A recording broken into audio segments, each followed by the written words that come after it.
Hello there, namaste. So this is the forgotten, or I said this is forgotten history. The Romani Gypsy migration from India to Europe. And yeah, I don't know much about the Gypsies. I just know it's referenced a lot in certain aspects, even in like fantasy stories. They always have that like nomadic type of group that just moves from location to location to location. What was it in Sherlock Holmes, the second one with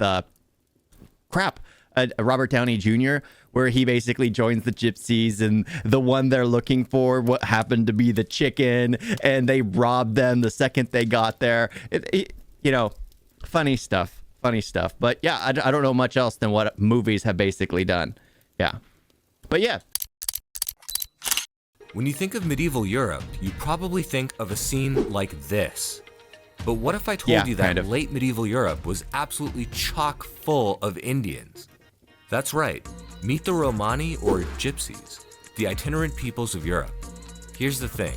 They're originally from India.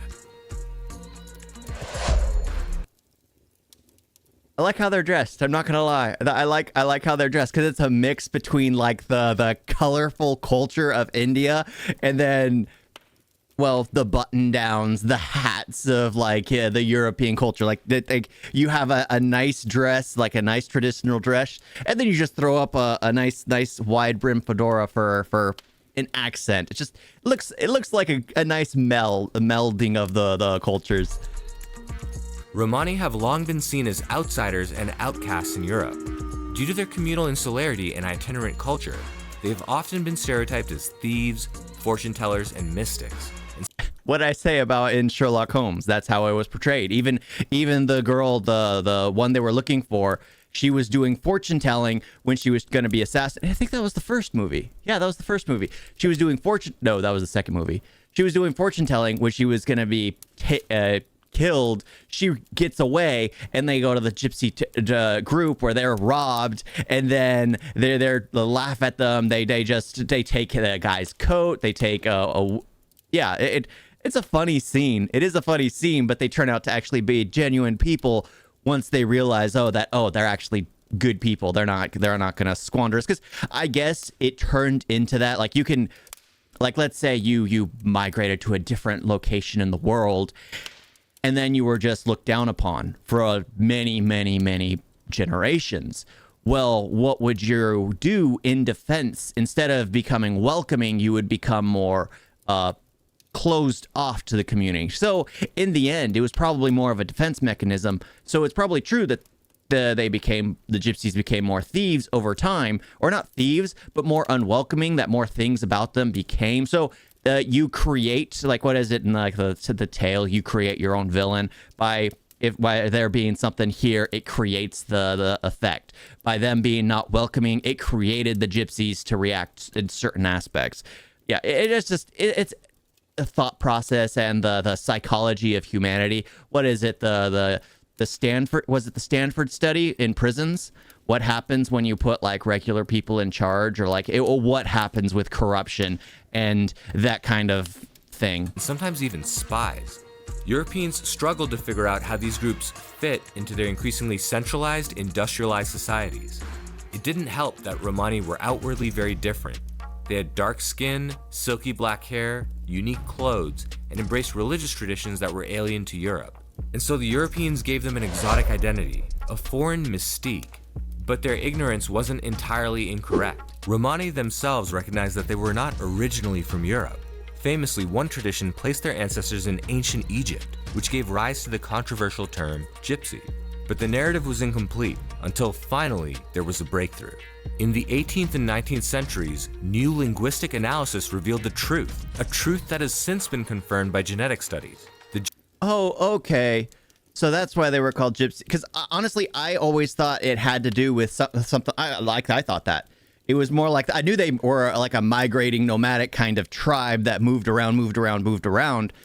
But why would they settle it? I guess they'll explain that here. But I find that absolutely interesting. I had no clue that it was actually originated in India. But then again, I guess a lot of genealogical studies would, since there is a lot of central location. It's like a melting pot of where, well, what? There's Indians all over the world. Heck, I'm driving down on 99 and I'll see billboards with like lawyers, Sikh lawyers. And then like, it's just like you start to notice it when you realize it. And they're like, it's like everywhere. And it's interesting. It's interesting. It is one of the biggest population in the world is India. Well, yeah. So Gypsies are Indian, and they migrated from India to Europe nearly 1,000 years ago. These migrations were a response to catastrophic upheavals in the Indian subcontinent due to Muslim invasion, first Arab and then Turkic. And so it's in India where we'll begin our exploration. The Romani are comprised of distinct communities, each of which have their own unique history. Today, our narrative will follow two main groups in Europe, the Roma and the Sinti. Okay. First, let's talk about the origins of the Sinti. In the 7th and 8th centuries, the Rashidun and Umayyad caliphates rapidly expanded Muslim territory through conquest, sweeping through the Middle East, North Africa, and Sassanid Persia. Eventually, the Umayyads reached the western edge of the Indian subcontinent. India was quite a prize. It was prosperous, populous, and best of all, full of non-believers. This was perfect for the Umayyads, who wanted to rule over as many non-believers as possible. You heard that right. Through the imposition of a jizya tax on non-Muslims, the Umayyads cultivated a privileged Arab aristocracy. Conversion to Islam was limited through clan association requirements and other restrictions. It's a way of getting more money by them not being affiliated with it. You have to be born into it. Like, that's the thing. It's like the belief is supposed to be welcoming and to all people. And then when you start controlling it, I mean, when you control it, you're able to tax the people that aren't a part of it. It's insane how people's beliefs have been turned into push to warfare. Like the Catholics when they went to Jerusalem. The crap. What was that called? My brain's shutting off right now. It's absolutely shutting off. But yeah, it's sad when you see people using it as a way of conquest or as a way of ruling or a way of keeping control. I mean, that's why I like the movie The Book of Eli so much. It's literally using the word, the scriptures to try and control the populace because it's literally something that people can relate to. Moral values, structure, how the family dynamic should be, all that stuff. It's just, that's something that everyone can relate to.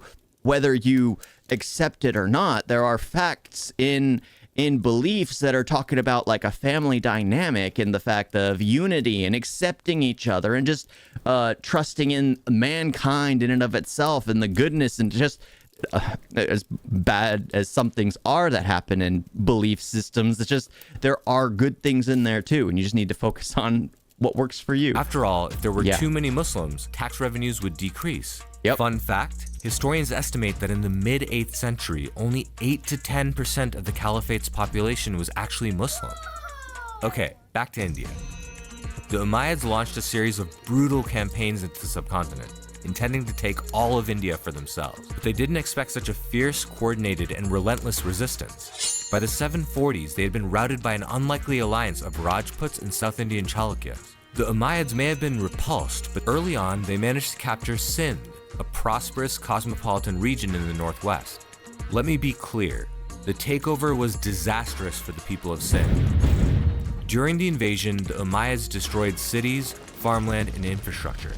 As if that wasn't bad enough, hundreds of thousands of locals were enslaved and sent to the bustling slave markets of the Middle East. Severe drought struck the region, and because so much farmland and infrastructure had been destroyed by the invaders, millions starved. Under difficult circumstances, migration is expected, predictable. And so the Sinti, an itinerant community originating in Sindh, began their long journey west, becoming the first. But why? They'll explain it, but literally, they just kept moving. That's thousands of miles to go from India to Europe.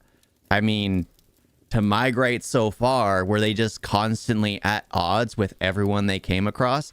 Or was the European location much easier to manipulate and find a corner segment there? And, you know, there are always those people like, heck, like I said, on when I'm driving down on 99, there's like palm readers and things like that. Of course, there are white people that are doing the palm reading and things like that because it's gone around the world. It's gone global, that kind of thing. Like yoga is everywhere when it originated in India. It's everywhere now.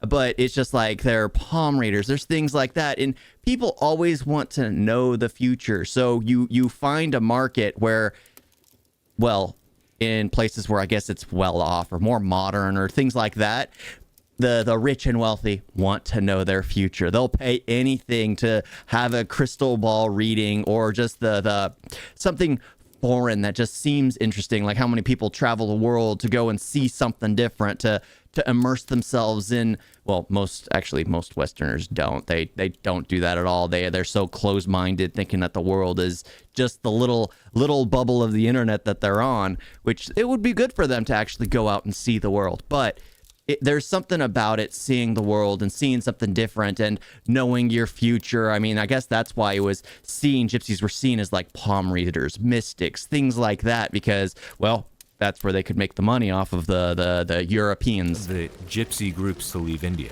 But what about the Roma? Here's what we know. In the 10th century, northwest India was repeatedly invaded by a Turkic Muslim dynasty from Central Asia, the Ghaznavids. Under their ruthless leader Mahmud of Ghazni, they conquered large swaths of Punjab and Rajasthan and sacked Gujarat. Afterwards, they conducted annual raids in the subcontinent. The Ghaznavids used the plundered wealth from Indian cities to pay for expensive wars elsewhere. Like the Umayyads before him, Mahmud brought devastation, violence and instability, slavery, drought, and famine. This is okay. Scorched earth tactics. Now, when you're in battle, there are things you do, but if you're planning on, if you're planning on ruling, if you're planning on taking over the land, you don't scorch the earth of the place you're trying to take. You want to keep it as profitable as you possibly can. That way, I mean, this is how I would think. I wouldn't do that because that's just an evil thing to do. But at the same time, you would think, if they were thinking logically, you would want to keep the land as profitable as possible. Why? Well, then you can always up the taxes because the money is always, the revenue is always staying in. People are more likely to stay in a location of oppression if there'll always be like rebellions, but they'll always stay in a place of oppression as long as there's a chance of life. There's a chance to live. They just have to pay a little extra. The people are willing to do that. People are willing to bend over backwards just to stay in the comfort of what they've gotten used to. It's the second you destroy everything they know, you encourage them to leave, and you've lost control over that territory. I mean, I guess I'm thinking like a Westerner. Conquer, conquer, conquer. Punjab and Rajasthan were especially hard hit during Mahmud's reign. And it's there that we find the Roma, in the 11th century, possibly known as Dom. Like the Sinti, the Roma were already an itinerant community at the time of the invasions. As such, they were better equipped to migrate out. And so, just as the Sinti did centuries before, the Roma journeyed west in search of peace and opportunity. Surprisingly, there are few historians who have contemplated this essential question. Why did the Roma and Sinti go west, towards the very empires that had just devastated their homelands? Itinerant communities traditionally provide a wide range of services: blacksmithing, craft making, cobbling, horse stealing, and animal care. They may well, I guess they wouldn't have been able to go towards China due to the fact that the wall would have already been up at this point. So they probably would have migrated a little north and then west because, I mean, they're not going to go to Russia. There aren't many opportunities there. And if you're looking at the medieval times, warfare brings a lot from metalwork. They also provide soft services such as performance art, fortune telling, and more. These services are valuable to settled societies. So why not migrate further east and south, deeper into the subcontinent? The answer is quite simple: competition. India was and is full of itinerant communities plying similar trades. As such, if the Roma and Sinti had migrated east or south, they would have come upon stiff competition and possibly even hostility from these regional itinerant communities. And you can't go to China because technically even if you made it across the wall, they still have that They have their own form of that too. Here's an additional wrinkle. There were rich opportunities to the west. Remember those warmongering Ghaznavids that devastated Punjab, Rajasthan, and Gujarat? Well, the Ghaznavids didn't just wage war in India. They waged non-stop war with rivals in Central and West Asia too. As an itinerant community, they served a crucial role as military support for the Ghaznavids, with blacksmithing, animal care, and mercenary services. The current consensus is that, centuries earlier, the Sinti would have played a similar role as military logistics support and mercenaries for the Umayyads. Yes, my lord. That being said, there's evidence that the Yes, my lord. Roma and Sinti may have primarily worked as traveling entertainers and musicians, and certainly they had an enormous musical impact on Persia and the Middle East. In support of this theory, in the early 11th century, the esteemed Persian writer Ferdowsi claims that they arrived in Persia due to the request of a Persian king, Bahram V, who asked an allied Indian king to send musicians. Supposedly, 2 million Romani musicians were sent over. Okay, let's start with the Sinti. Based on the Sinti language, we have some basic clues as to their possible migration route from India to Europe. Here's the thing. Migration and settlement is marked by semantic shifting. In Sinti language, has only a small number of Farsi loanwords, between 7 and 60 in total. By contrast, the language contains hundreds of Armenian loanwords. What does this mean for their migration route? Due to this linguistic profile, the Sinti community must have moved relatively quickly through Umayyad Persia before establishing themselves in Armenia for some time. It's not clear why the Sinti didn't stay in Umayyad territory for long. Speculation abounds. The imposition of the jizya tax may have put unsustainable financial pressure on the Sinti, and under the Umayyads, they would have lacked the Arab clan associations necessary to convert to Islam and avoid. Well, it could also be that they had gotten tired of like the constant war, that they wanted to get as far away from it as possible, and they got to the one location which was outside of all of it, like literally right outside of everything. Then you settle after you've made it past everything. The tax. We also know that by 750 CE, in Persia, the Abbasid revolution was in full swing.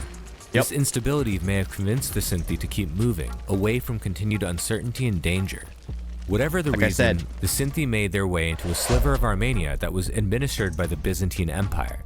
It was a stable home, finally, but they were still outsiders. Byzantine records refer to Sinti, and later Roma, as Atingani, meaning person not to be touched or untouchable. Historians believe it's a reference to their cultural practices, centered on Vedic ritual purity. The Byzantines had a confused relationship with the Atingani, for they believed that the Atingani could wield an array of magical powers, and this was seen as both heretical and valuable.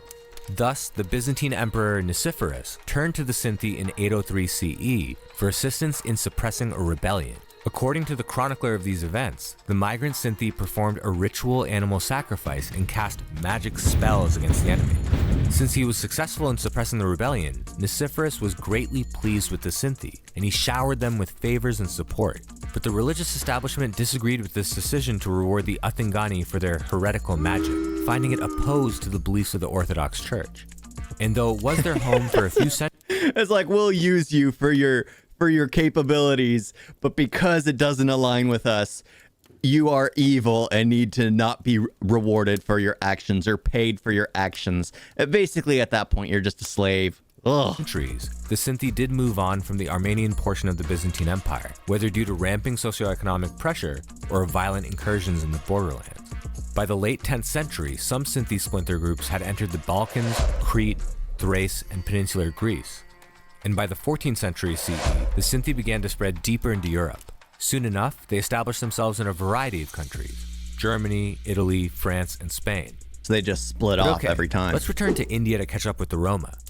The Roma left Punjab or Rajasthan in the late 10th century.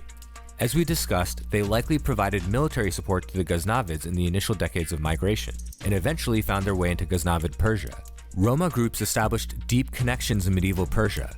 In fact, Iran today contains millions of Roma, where they were and are known as Lori. In Persia, many Roma stayed behind and made it their long-term home. The Roma groups that stayed behind in Persia had converted or would eventually convert to Islam. In this era, conversion was easy and encouraged, and under the Ghaznavids, there would have been much pressure to convert, both financially and politically. But even after conversion, the Roma's lax and paganistic religious practices have been the subject of much criticism in the broader Islamic world. That being said, many Roma decided to keep moving beyond Persia. Like the Sinti many centuries before them, they would discover fresh opportunity in the Byzantine Empire. Quick note, around this time, some Roma splintered off even further and established themselves in the Levant and North Africa. Under the Byzantines, the Roma converted to Christianity just like the Sinti who arrived centuries before. As usual, however, their religious practice was out of step with the mainstream and included many Vedic Indian elements. Records indicate that they maintained systems of ritual purity and a form of caste subdivision, and these practices continue into the modern day. The Roma had a somewhat tense relationship with the Byzantines. Like the Sinti, Yeah, I mean, that's something like it's been passed down from generation to generation to generation. Your family, and it's a huge family-oriented type thing. Even if they convert, if they still have something that they've done traditionally, they'll hold on to, like the wedding ceremony traditions.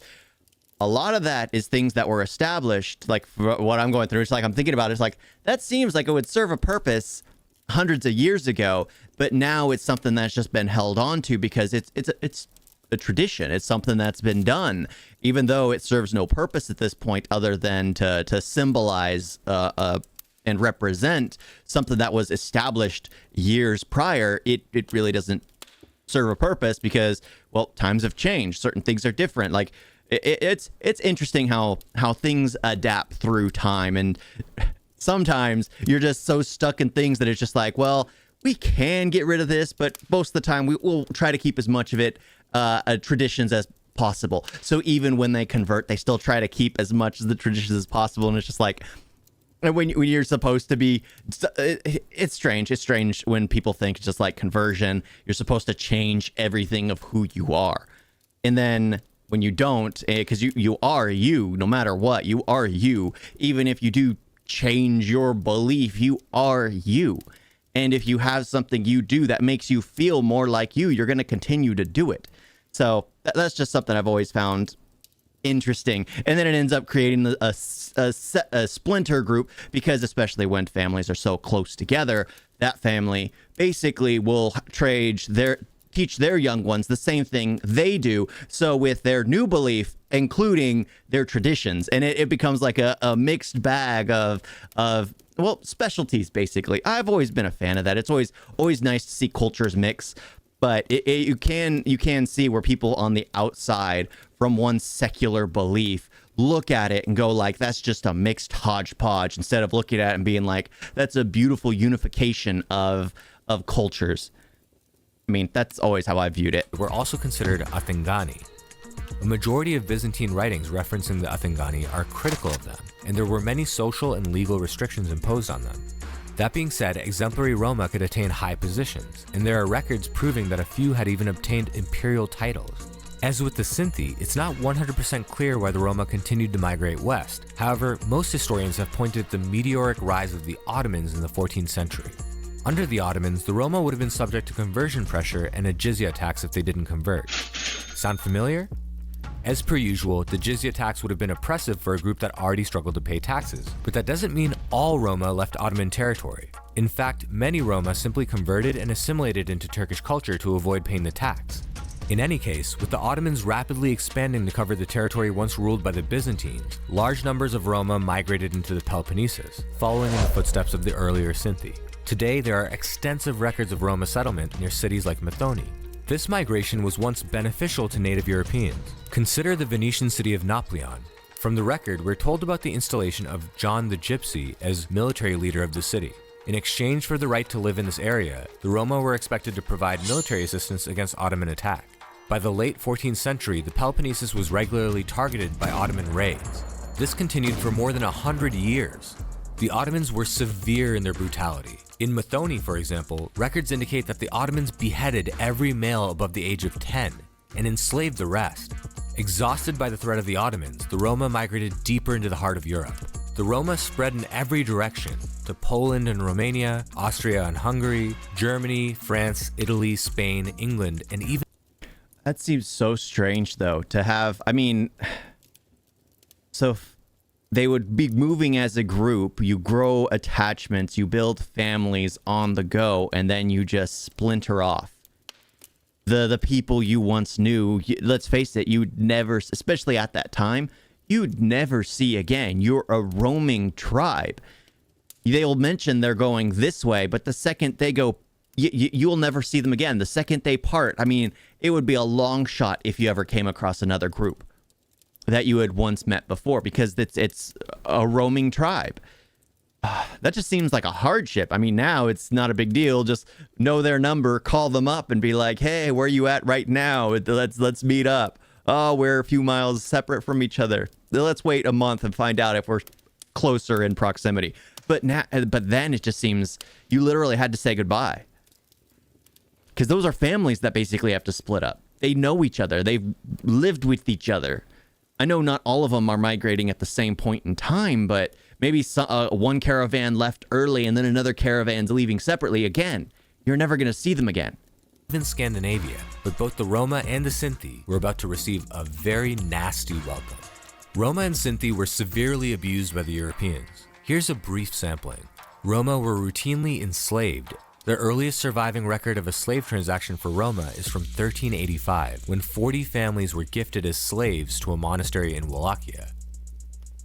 During the reign of Maria Theresa, government authorities removed Romani children from their families and put them in non-Romani homes. To right this wrong, Romani took back their children and escaped to other countries. Roma and Sinti were viewed as spies and agents of the Ottoman Empire. This was hilariously wrong, of course, as they had actually fled the Ottomans and were seeking asylum in Europe. But then again, it has nothing to do with the facts. It especially when it all has to do with like language differential, skin color differential. Like that's like what is it? It was Martin Luther King, who basically said, "Judge me not by the color of my skin, but the content of my character." However, look at politics in the U.S. They realized a few years ago, I'm not going to name the president that was running, realized that he would have a better chance of being elected if he ran by the color of his skin instead of the content of his character. If he ran off the content of his character, he would be in equal competition with everyone else. No, but you run because of the color of your skin, well, you make everyone else feel guilty. You make everyone else feel shame. You make everyone else that it became, we regressed to go back to that because it's now a chord to be played and a power thing to be played. You make so much progress when you realize that if you're able to play that race card, you're able to go further. There are things that are just, it's nuts. It's nuts. But the fact that they were viewed just because the language was different, belief was different, and then because it's all not, well, European was Catholic at the time, because it wasn't Catholic, it's seen as not close, not even close. They're everyone that is not Catholic is well, from one location, is evil. Europe. The practice of gypsy hunting. In the Netherlands and Switzerland, for example, authorities would pay prize money for severed gypsy heads. Locals hunted them for sport. Europeans made numerous attempts to destroy the Romani population. Take World War II, for example. It's estimated that between 500,000 and 800,000 Roma and Sinti died in concentration camps. In fact, the Sinti community was so badly devastated that today, only a few 100,000 remain. But why were the Roma and Sinti victimized? Romani culture was alien to Europe.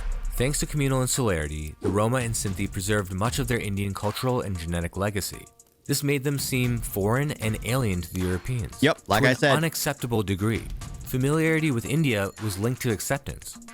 Consider that in nearby Persia, the Romani were treated relatively well. There they were known as Lori. Like that's the thing. People have such an isolated understanding of the world. They don't view the world as a whole, as a huge mixed bags of cultures, beliefs. Because even me and my brothers, not a single one of us are alike. And as soon as you realize that, it becomes so much easier to realize that if I'm not even like one of my four brothers, there is no way anyone in the world could be similar to you. Everyone is like what's funny is I like the line from a Fight Club where you're not a unique special butterfly, you're the same decaying matter as everyone else. Because it's kind of like grounding you in reality that we're not special. But if you think about it in the fact that we aren't special because we have such a small time here on Earth, we don't have as much of an impact as we would like. But you look at the world as a whole, everyone is their own small, insignificant little thing doing their own thing. We're all different in the end. We're all unique, even though we're so insignificant in the span of the universe. It's still nice to know that everyone is different. As soon as you accept the fact that no two people are alike, it becomes so much easier to just go and start enjoying yourself and seeing other people and just being welcoming and accepting. Sure, you'll always have biases. Like for me, it's like I have issues when I'm see people not doing the job they're supposed to be doing. For me, that's like you signed a contract with a company. You're getting paid to do a job and you're not doing a job. There are little things like that which bother me. Everyone has their own thing that bothers them, but it's so nice to when you realize that no two people are the same. Even twins aren't the same. It becomes so much easier to look at the world. The problem is everyone looks at, oh, you're the same if you speak the same language. You're the same if you have the same belief as me. When that is not true. Like just like me and my brothers. We grew up in the same house. We had the same parents. We ate the same food. We ate at the same table. We all had different experiences growing up. We all have different mentalities. I'm more of a nerd. They're more of the jock and like athletes. They have their own things that they enjoy. I don't enjoy what they enjoy, but that doesn't change the fact that they're my brothers. That doesn't change the fact that we come from the same background. That doesn't change the fact that we're each unique. That, again, you just have to realize that and be accepting of everyone. The Lori were a regular subject matter for Persian poets who would write that they were elegant, beautiful, that they played the flute, and that they were black as night. Romani excellence made native Europeans feel economically threatened. The most common occupation for the Roma and Sinti was the blacksmithing trade, and their blacksmithing was considered of high quality. The record is extensive. As per Jacques Lesage in 1518, there we saw a blacksmith who produces nails and horseshoes, with forges right on the street. There are so many Romani people who pursue this profession, and they are so skillful that it seems unbelievable. And so European guilds took action. They claimed that the Romani were responsible for smithing the nails used to crucify Jesus. Romani blacksmithing was suddenly seen as problematic. It had come to be associated with the devil's work. Itinerancy is a universally shunned practice. Even in India, itinerant communities have historically been treated with suspicion. That being said, they've been treated much better than the Romani in Europe. To settled peoples, itinerants are outsiders and are easy to blame for crimes. After all, if you've stolen your neighbor's valuables, you can just pin it on the group of itinerants who pass through your village for a few days. And though at times the itinerant lifestyle has been admired, mostly it was viewed as worrisome and even damaging to society. When one Franciscan monk saw Roma outside of a city's gates, he noted, "Surely they must be damned by God to live like this." And now you know. Wow. I gotta say, I really like that. I really like that. But that's the thing. I was like, people like I've always hated cliques. Cliques are one of those things that have always disgusted me. So if you're at work, you have like a work clique. Those people, you've probably seen them. Those groups of people at work who will always go off and like be buddy with each other. And then there's another group that goes off and be buddy with each other, and they kind of don't intermix. I've always disliked that at work. I've always disliked that. Same thing with like politics. You have this party here, you have this party here, and then people start fighting over the most ridiculous thing without understanding any common ground because they refuse to accept any common ground. They refuse to discuss things, and then people go into emotions and things like that. Just like the whole race card that's being played now in order to get in U.S. politics, even in U.S. entertainment, you have to play the race card in order to get somewhere, especially in the state of California. It is absolutely ridiculous. It makes no sense. The regression of acceptance and all that stuff is going back because people realize that there is more to be had in when they play that card. That's the problem with progress. People want to play the victim. So what do? Well, they just play the victim. They play an old card that it was eradicated, maybe a small population which still exists that absolutely despises that group of people.